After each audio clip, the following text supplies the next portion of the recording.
Olá, meus amigos e Início. minhas amigas. Estamos começando aqui a gravação de uma entrevista, uma conversa, um bate-papo. E estamos recebendo hoje o Tiago Martins, que é um professor de História da Rede Estadual de Educação, tem mestrado em História pela Universidade Federal de Goiás, e hoje nós vamos falar aspectos relacionados à educação pública, e inclusive a situação da pandemia do Covid-19, ou vulgo coronavírus. Nós estamos percebendo que na educação pública houve inúmeras modificações no modo como as escolas têm lidado com o problema. Então, eu gostaria de passar a palavra aí para o Tiago. Eu gostaria que você passasse aí alguns informes sobre como você enxerga o cenário da educação, principalmente o que existia de problema na educação antes da pandemia e quais são os problemas que a pandemia por si só trouxe para a educação como, infelizmente, mais problemas do que ela já tinha. Primeiramente, João Coelho, professor João Coelho, muito obrigado pelo convite. É mais um instrumento aqui para divulgar as inquietações dos professores que pensam mesmo a educação pública no Brasil de uma forma séria e que pretende usar a educação como uma maneira de conscientizar os trabalhadores dos direitos deles. Então, obrigado por essa oportunidade. Haja visto que nos últimos dias nós estamos cada vez mais angustiados com algumas atitudes dos nossos governantes diante da situação. Vamos lá. Primeiramente, vamos pensar um microespaço que seria o colégio onde eu trabalho. Eu tenho 6 salas que a internet funciona, sendo 3 delas a internet tem que ser usada por mim. Eu tenho que pagar essa internet para usar nas aulas lá presenciais. Do outro lado, são 6 salas que a internet do próprio colégio não funciona e eu tenho que usar a minha internet para poder dar aula.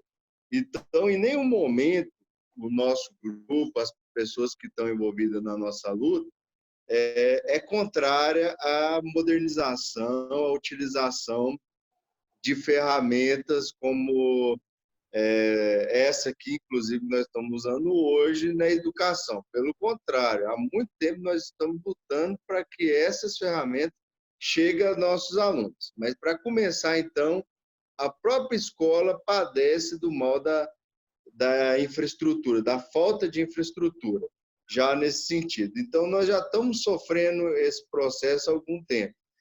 Há promessas de melhoria da internet, da melhoria dos gigas, né, da internet, fibra ótica, há muito tempo, e isso não chega até nós lá nas aulas presenciais. Então, como fazer para que os próprios professores que estão padecendo dessa dificuldade da infraestrutura tenham acesso a ela? O primeiro passo seria cursos de capacitação. Eu não estou em nenhum momento querendo ficar fora disso, desse momento de modernização. Eu quero participar de curso, eu quero que a escola e o poder, não importa sendo ele federal, estadual, municipal, me oferte isso. Eu não gostaria de ficar por minha conta. Eu tenho que ir atrás desses cursos de capacitação e usar horas do meu trabalho, da minha folga, momentos que eu teria para estar com a minha família, para fazer esse curso. Eu gostaria que o Estado me fornecesse esse curso, inclusive em momentos que tem na escola para isso. Então, há uma defasagem de... Só para te interromper, só para te interromper um pouco, nós temos então 2 problemas principais, né? Primeiro, já era um problema de infraestrutura antes mesmo de acontecer a pandemia. Bom, mas esse problema não interferia na forma como as aulas aconteciam, correto? Então, o segundo problema veio quando não há infraestrutura nem sequer para ter aula presencial, ou impossibilidade de ter aula presencial, e não tem infraestrutura para que os alunos tenham aula à distância, educação à distância.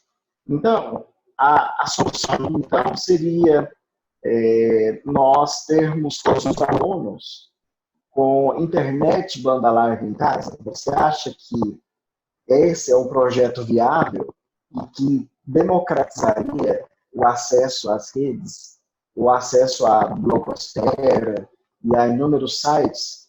Você encampa essa ideia de produção de uma lei que pudesse tornar possível a internet chegar na casa desses alunos?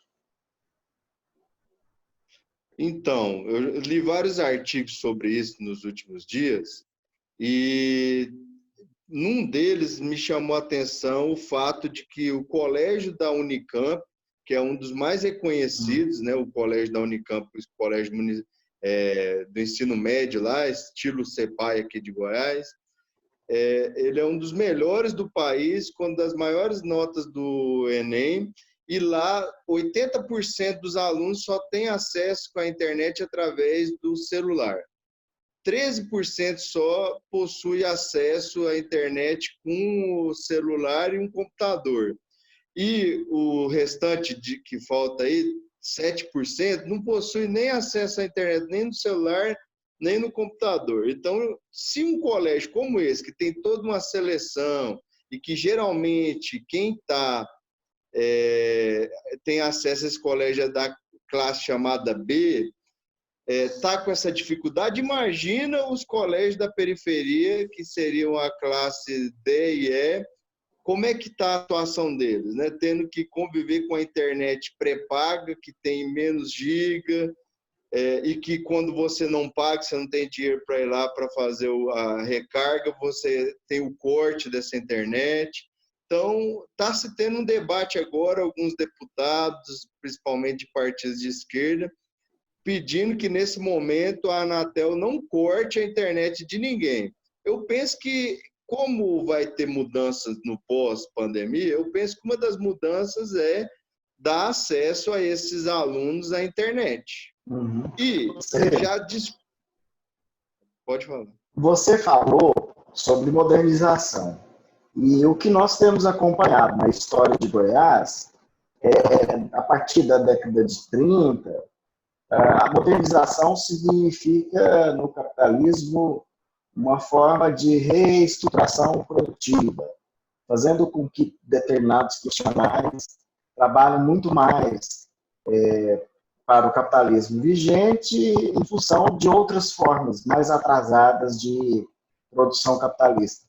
Você acha que esse processo vai acontecer com os professores? Porque a gente ouve a chamada modernização e a gente sabe da luta entre os caiados e os bulhões para que a modernização não chegasse ao estado de Goiás. Historicamente, essas duas famílias elas lutavam pelo poder político do estado de Goiás e muitas vezes eles foram contra, inclusive a estrada de ferro chegar até o Goiás, justamente porque traria novidades. Você acha que o governo Caiado, a posição histórica que ele tem, você acha que encampa ideias de modernização do Estado de Goiás que não seja simplesmente um acúmulo de trabalho para os professores?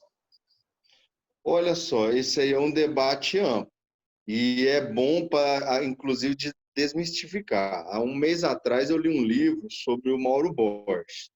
E o Mauro Borges, né, filho do Pedro Ludovico, que é colocado como símbolo da luta contra esse atraso que seria o coronelismo do Caiado Bulhões.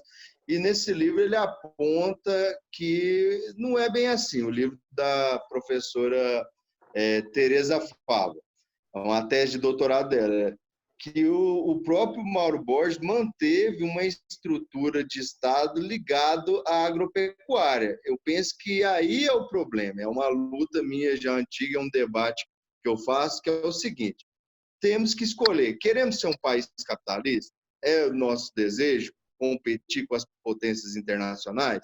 Então temos que investir em infraestrutura, nas condições gerais de produção, investir em indústria. Era para nós estarmos fazendo essa entrevista aqui eu usando um aparelho de uma empresa nacional, né? Era para ter, eu fico brincando com meus alunos, uma marca de celular Tupi, já que tem a Xiaomi, né? Xiaoping, lá da China, que está competindo aí com o smartphone, tinha que ter o celular Tupi, tinha que ter a Gurgel, que não poderia ter sido abandonado pelo Estado brasileiro. Então, o Estado de Goiás, e o Caiá deixou claro lá no Roda Viva segunda-feira, ele tem o interesse de manter o agronegócio e a venda de commodities e ser um mero fornecedor de commodities, o que traz um problema. Veja, com essa crise, não está tendo como embarcar as commodities nos portos e está deixando de ter vendas. E também a impossibilidade de importações de equipamentos para usar na medicina que deveriam ser fabricados aqui no Brasil. Veja só, o Trump obrigou a GM a produzir os respiradores. Ele tem a GM para obrigar. Nós não temos uma empresa para obrigar. Então, tem primeiro que fazer essa escolha. É um debate complicado que parece que a esquerda está mais avançada que a direita, porque a esquerda, inclusive devido ao Lênin, várias teorias, né, de desenvolver primeiro o capitalismo para depois vir o comunismo, defende mais a industrialização no país, que o Brasil saia de fato desse papel de coadjuvante e passe a ser um protagonista, do que a direita. O Caiado, então, ele se enrola, ele nem sabe, consegue defender o liberalismo, porque ele está ainda numa forma de organização do capital atrasada. O que o Gessé Souza fala, ele é uma elite do atraso. A modernização dele é uma modernização para servir aos interesses do grande capital. Ele não tem coragem, ele não é um sujeito que tipo Getúlio Vargas, que saiu lá do campo, mas que era um coronel lá em São Borja, mas que comprou e teve coragem de tocar um projeto de industrialização do país. Então, seria aí. Ele deveria ter um interesse de industrializar o estado de Goiás. Aí chegaria na educação. Por que a educação não tem o valor que ela deveria ser dada? Porque aqui é uma mera reprodução de mão de obra barata, principalmente ligada a pequenas empresas ligadas ao setor de alimentação, têxtil, para manter o mercado interno, e o setor agropecuário. Investe-se muito em técnicos para o setor agropecuário, né? Os IFs, inclusive as universidades federais, investem, então, em tecnologias para o campo, mas não quer investir em uma tecnologia industrial, o que faria com que nós sairíamos desse projeto, essa coisa de mero coadjuvante, e poderia, então, desenvolver o capitalismo e aí a classe trabalhadora desfrutar de um bem-estar melhor, que seria, né, a sociedade do bem-estar social, que é muito divulgada a partir de certas correntes liberais. O que nós não conseguimos chegar até agora. Aí nós estamos num processo de mais-valia absoluta. O que é o que está acontecendo agora, nesse momento? Eu estou tendo que usar a minha tecnologia, que ela é arcaica, comprada com salário baixo do Estado, para poder dar aula para alunos que possuem, alguns que possuem uma tecnologia tão atrasada quanto a minha. Não chega, não atinge a 100% dos alunos, e nós temos, então, que manter esse sistema de mais-valia absoluta. Nós estamos pagando para trabalhar, nós não conseguimos atingir ainda a mais-valia relativa, que seria essa maior exploração, mas com mais avanços, com possibilidade de ter acesso a bens materiais que seriam de primeiro mundo, né? Nós estamos ainda pegando o resto do que vem do mundo desenvolvido. Principalmente as classes B, C, D e E, que eles querem utilizar. Eu queria saber o seguinte, nós temos já uma possibilidade de analisar o impacto que o coronavírus vai deixar na educação pública. No mínimo, a partir dos dados relativos ao IBGE, no mínimo 30% desses alunos não vão ter instrumentos em casa para acompanhar as videoaulas, para acompanhar toda a estrutura.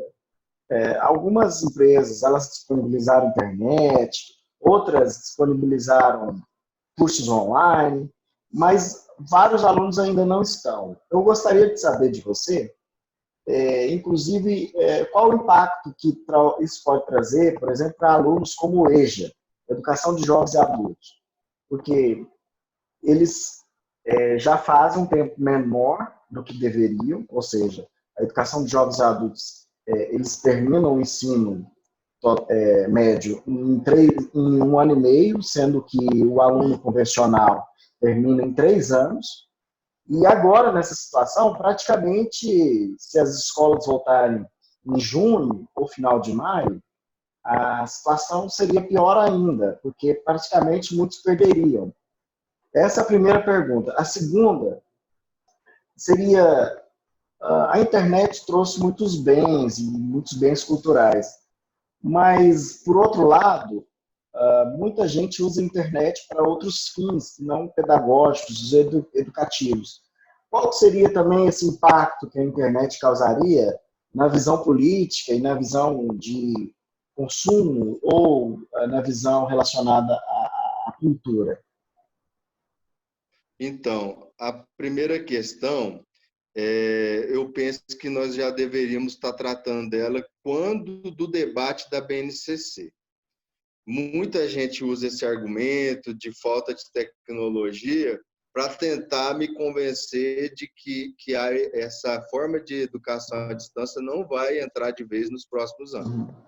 A BNCC dá brecha para isso, porque a escola está se transformando cada vez mais em uma escola técnica. A ideia deles é isso. Inclusive, uma das reuniões que eu estive falava o seguinte: que Pirenópolis tem que ficar estudando determinadas matérias?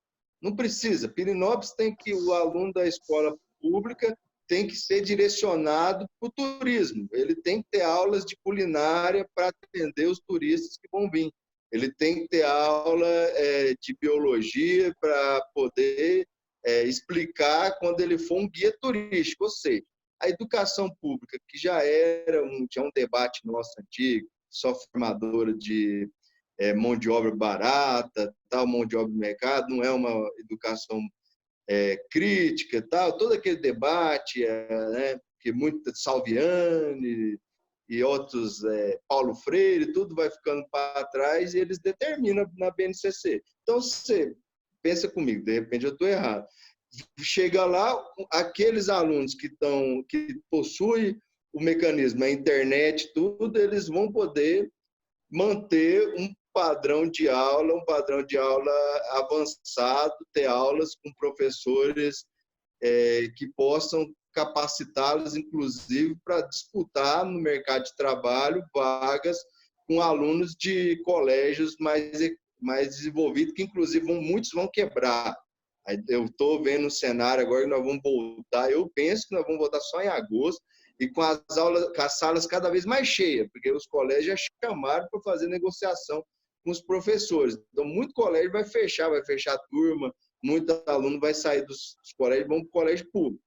Enfim, e aí, com essa possibilidade da BNCC, o colégio fica técnico, a aula presencial para aulas técnicas, e os alunos que possuem, então, uma renda melhor, que a família tem uma condição melhor, podem ir para casa estudar através de videoaulas. E aí eles economizariam, inclusive, com a infraestrutura das aulas não presenciais, porque diminuiria aí, né, vários custos que tem dentro da escola. Esse é um cenário que eu penso, eu visualizo que é possível.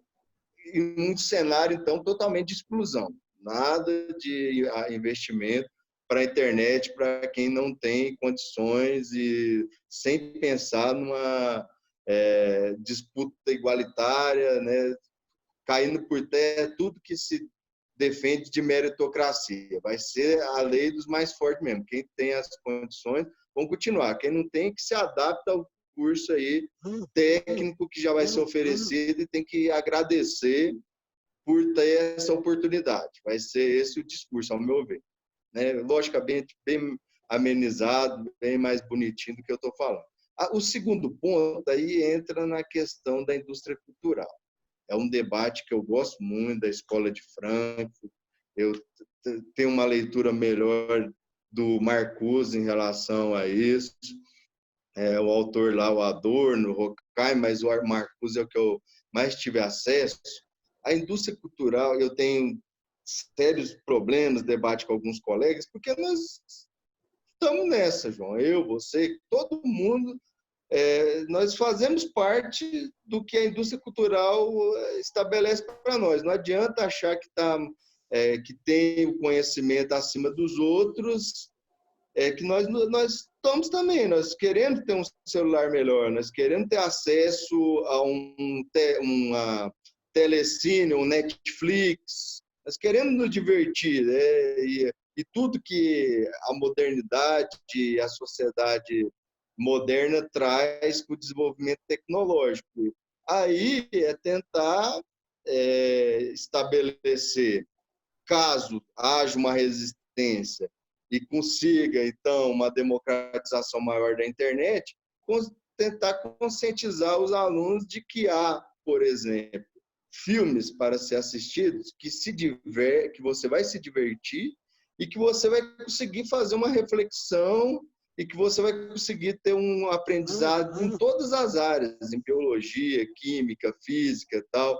Essa é uma disputa nossa com todas as gerações que virão para frente e que as que estão contemporâneas com nós, inclusive colegas nossos que são que têm uma experiência maior que a nossa, que já adentraram nesse mundo da internet e que não consegue ter uma visão mais crítica, não consegue, por exemplo, aproveitar disso para assistir. Ontem eu assisti um filme recente, um filme que faz uma crítica social sobre a cidade de Chicago interessantíssimo, que debate a questão da relação do negro com o branco nos Estados Unidos, que é uma relação tensa, você sabe disso.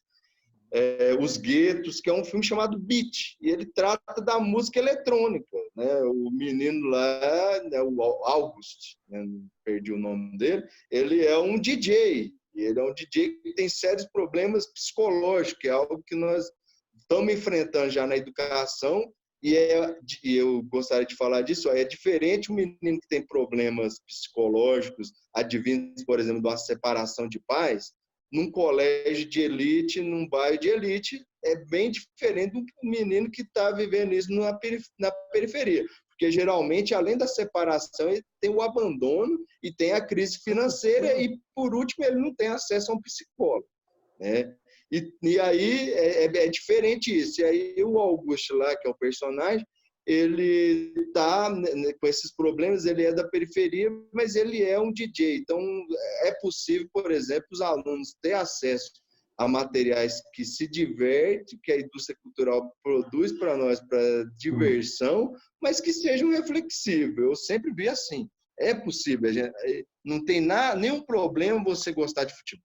Tive um problema esse dia com um colega meu de escola que fala: você é um alienado como qualquer outro, você gosta de futebol. Não, eu gosto de futebol, mas eu conheço a história do futebol e eu faço a crítica, por exemplo, ao Brasil ser só um mero produtor de jogadores para as ligas mais ricas do exterior, como a Bundesliga na Alemanha, que já vai voltar, porque as pessoas precisam dessa diversão, como a liga inglesa, que é a mais cara do mundo. Então, por que o Brasil tem que viver sempre como coadjuvante, como um produtor de jogadores para o exterior? Então, há possibilidade de aproveitar tudo que a internet tem de uma forma crítica, analítica, se analisar isso. Se é possível fazer isso com os alunos.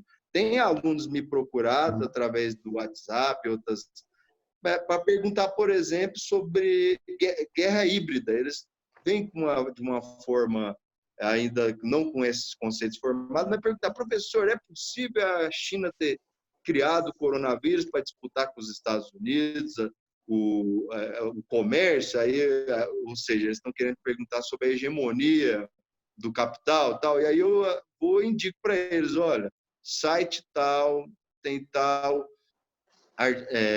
jornalista que faz uma análise interessante. E aí ele vai lá, lê e volta, faz perguntas para mim no WhatsApp.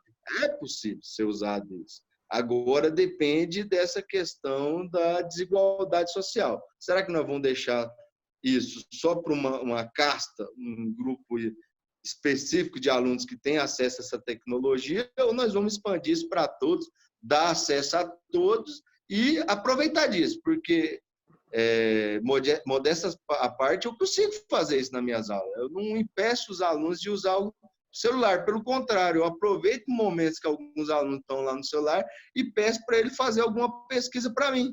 E apresentar para os alunos, mostrar um vídeo, uma música, usar lá a caixinha de som dele, colocar a música para ele. Se ele gosta de rap, tem vários tipos de rap. Né? Vai ter o rap que vai ser simplesmente para você ouvir e só divertir, não ter nenhuma mensagem. Vai ter um rap que vai trazer uma mensagem social interessante, que vai fazer o aluno refletir sobre o papel dele ali na sociedade, né? Sobre questões psicológicas, vai ajudar, inclusive, esse aluno.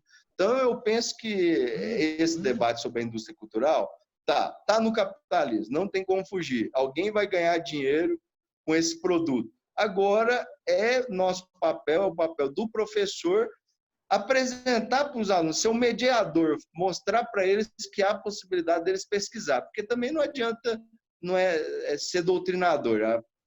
Diferente do que alguns aí acham, né, dessa escola sem partido, professor de verdade, professor que está ali para dar aula de verdade, ele é um incentivador, ele bota os alunos para pesquisar e ele adora quando vem um desafio, quando vem um aluno que demonstra para ele alguma coisa que traz uma antítese para ele. Né? Você chega lá com a tese, você adora um aluno que vem com antítese, que aí você vai raciocinar com aquele aluno e vai tentar chegar, né, a uma conclusão, a síntese. O professor que eles estão atacando, na verdade, é esse professor. Ele adora alguém que contradiz ele. Então, eu penso que é assim, que deve se aproveitar, não deve ser... Eu queria, para a gente encerrar, para não ficar tão longa essa entrevista... Fiz igual o Caiado, falei demais. Pois é, eu queria, inclusive, citar o excelentíssimo governador Ronaldo Caiado, que tem um filme chamado Rango. Você já viu esse filme? Que é um desenho animado, que é um desenho animado. Já vi. Então, que ele está é um western, tá no faroeste, e ele começa a dizer para todo mundo que é muito bravo, e que ele no Brasil chamaria de cangaceiro, né? Que ele era cangaceiro, que era muito corajoso, só que na verdade era tudo fake, né? Na hora do vamos ver, o Rango sempre era um mó covarde. Você acha que o Ronaldo Caiado não conseguiu peitar as perguntas do Roda Viva, que aconteceu agora na última sexta-feira? Porque o Ronaldo Caiado teve várias perguntas que comprometeram, né, inclusive a relação dele com o Bolsonaro, sua relação próxima. O que você pensa sobre o Ronaldo Caiado e a sua relação com o Bolsonaro? Ele diz que rompeu com o Bolsonaro, mas na prática parece que não rompeu coisa nenhuma. O que você achou da participação dele e como que essa participação dele lá interfere nos processos políticos aqui em Goiás? Eu, como um amante da política, né, um leitor de autores aí que são clássicos na discussão sobre a política, eu fiquei muito desapontado. Antes da Roda Viva, eu estava muito empolgado. Eu defendi, inclusive, o Caiado com alguns colegas que diziam que ele seria só mais um coadjuvante, que ele seria aí, no máximo, um apoiador do Mandetta numa futura candidatura à presidência. Eu falei, não, que é isso, o Caiado nunca que ele venha a ser vice, ele não vai aceitar ser vice de um ex-calouro dele, ele é um cara de fibra, né? Aí eu estava assim, nessa empolgação, eu pensei que ele ia chegar no Roda Viva e ia chamar o protagonismo ia se colocar ao nível do Dória. Eu pensei assim, porque o Dória, ele foi fantástico. Você entende, isso aqui não precisa te explicar, mas vamos explicar para o que pode estar vindo assistir. Em termos de política, né, de táticas políticas, o Dória está sendo fantástico. Ele foi na reunião, jogou para o Bolsonaro a pergunta, o Bolsonaro, como sempre, ficou irritado, saiu do salto, e ele foi lá, jogou isso para a mídia, vazou para a mídia, inclusive tem a cena, assim, é fantástica, quem gosta tem que olhar toda hora, o Henrique Meirelles virado de costas para o Bolsonaro, não sei se você percebeu isso, Não. e dando uma risadinha. Essa cena foi fantástica, dando uma risadinha, tipo assim, ele caiu na nossa, né? Ele foi inocente, coitado, né? Então, o Dória está sendo perfeito nisso. Eu pensei, agora o Caiado vai disputar com o Dória. E ainda uma repórter fez essa ilação, tentou levar o Caiado para isso, falando assim, olha, vocês estão num grupo, estão conversando entre governadores, quem está sendo o chefe desse grupo? Eu pensei que ele ia falar, não, eu sou um deles, né? Eu assumi mesmo, estou aqui, eu e outro governador, podia até citar o Dória e tal, mas deu a entender que é o Dória. Ele falou, temos um grupo de WhatsApp, nós estamos debatendo e tal, estamos juntos, debatendo a questão das dívidas dos estados e tal, mas ele demonstrou que é o Dória que está comandando todos os governadores, né? O Dória está puxando essa resistência, então ele me decepcionou. Eu imaginava que ele era um grande político, que ele poderia, sim, buscar agora o protagonismo, e ele tentou se colocar como bom moço, e foi desmascarado, porque a outra repórter, que eu esqueci agora, a Gazeta do Povo, se eu não me engano, esqueci o nome dela, ela perguntou sobre as empresas de exploração de minério em Goiás que causa câncer na cidade. Então, colocou ele na saia justa. Você não é um médico, não defende a vida? Por que essas empresas estão comprovadamente causando Eternit, câncer? né? É a empresa relacionada à Eternit. Eternit, né? Do Mas não amianto. tem só essa. Claro. Não tem só essa. Catalão é um das regiões que mais tem câncer por causa da extração do nióbio, né? Então, há uma dificuldade lá de se organizar essa extração para não causar câncer.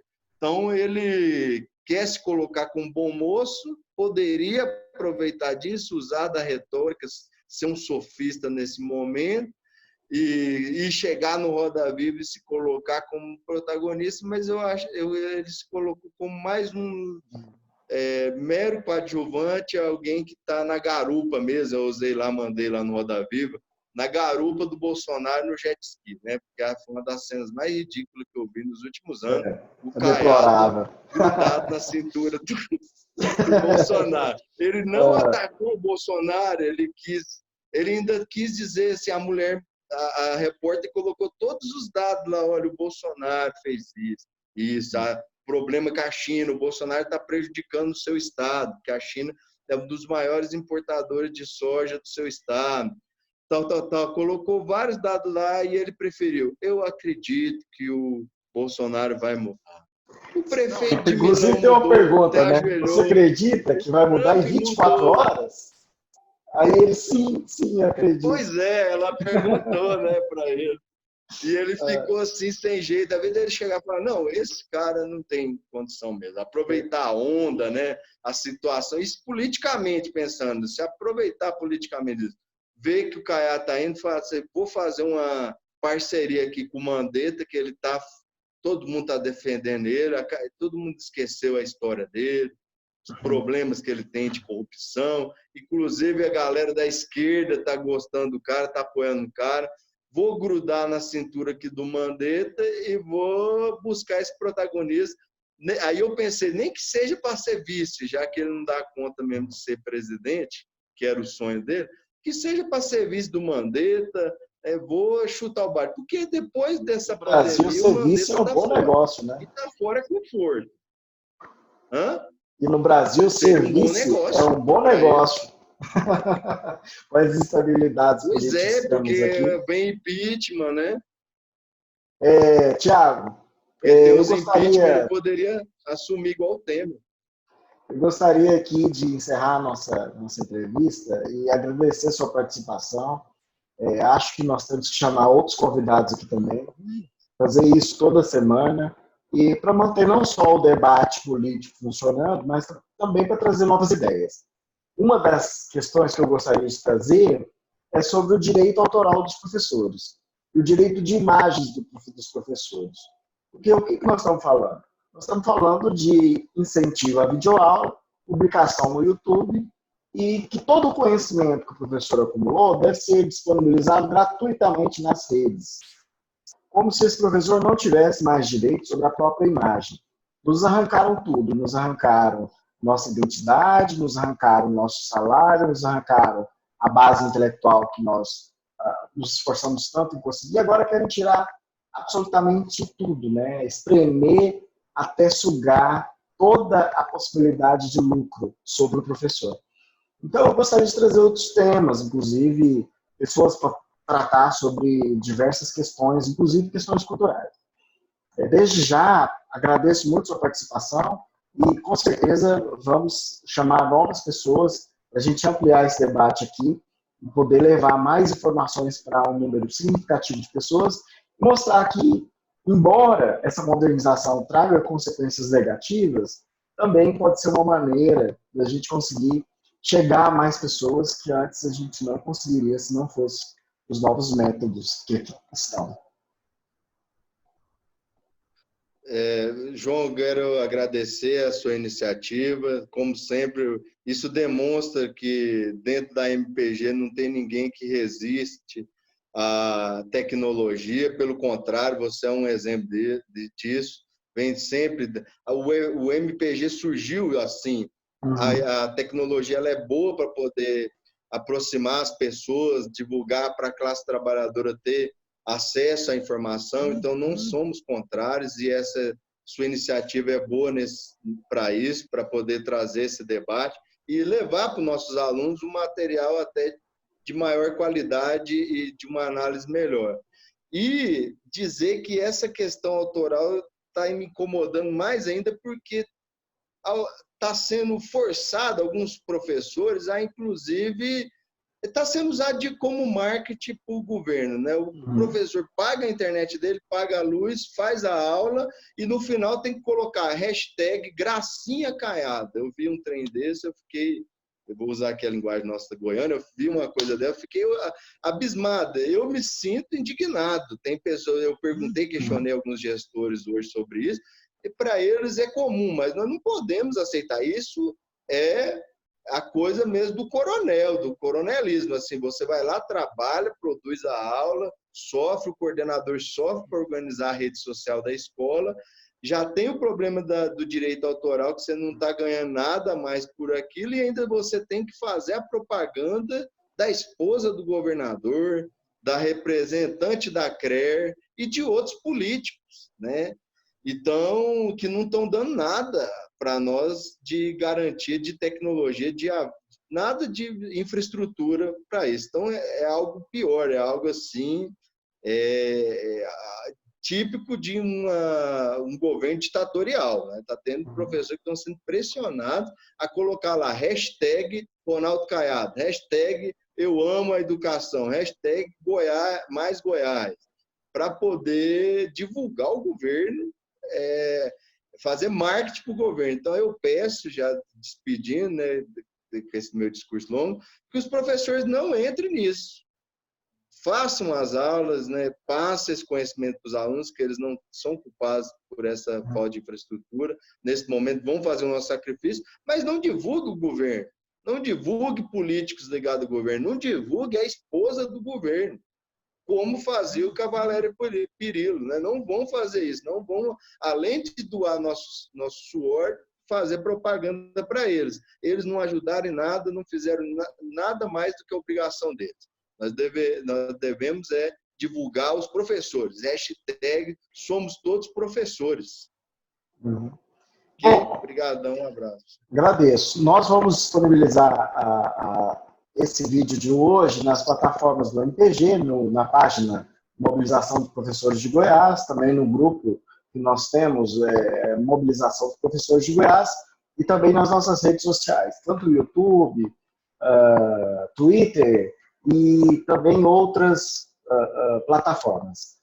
Queremos aí opiniões e, no final, queremos aí contribuições para novos temas para que a gente possa falar. No mais, quero agradecer a todo mundo por ter ouvido até aqui e até a próxima.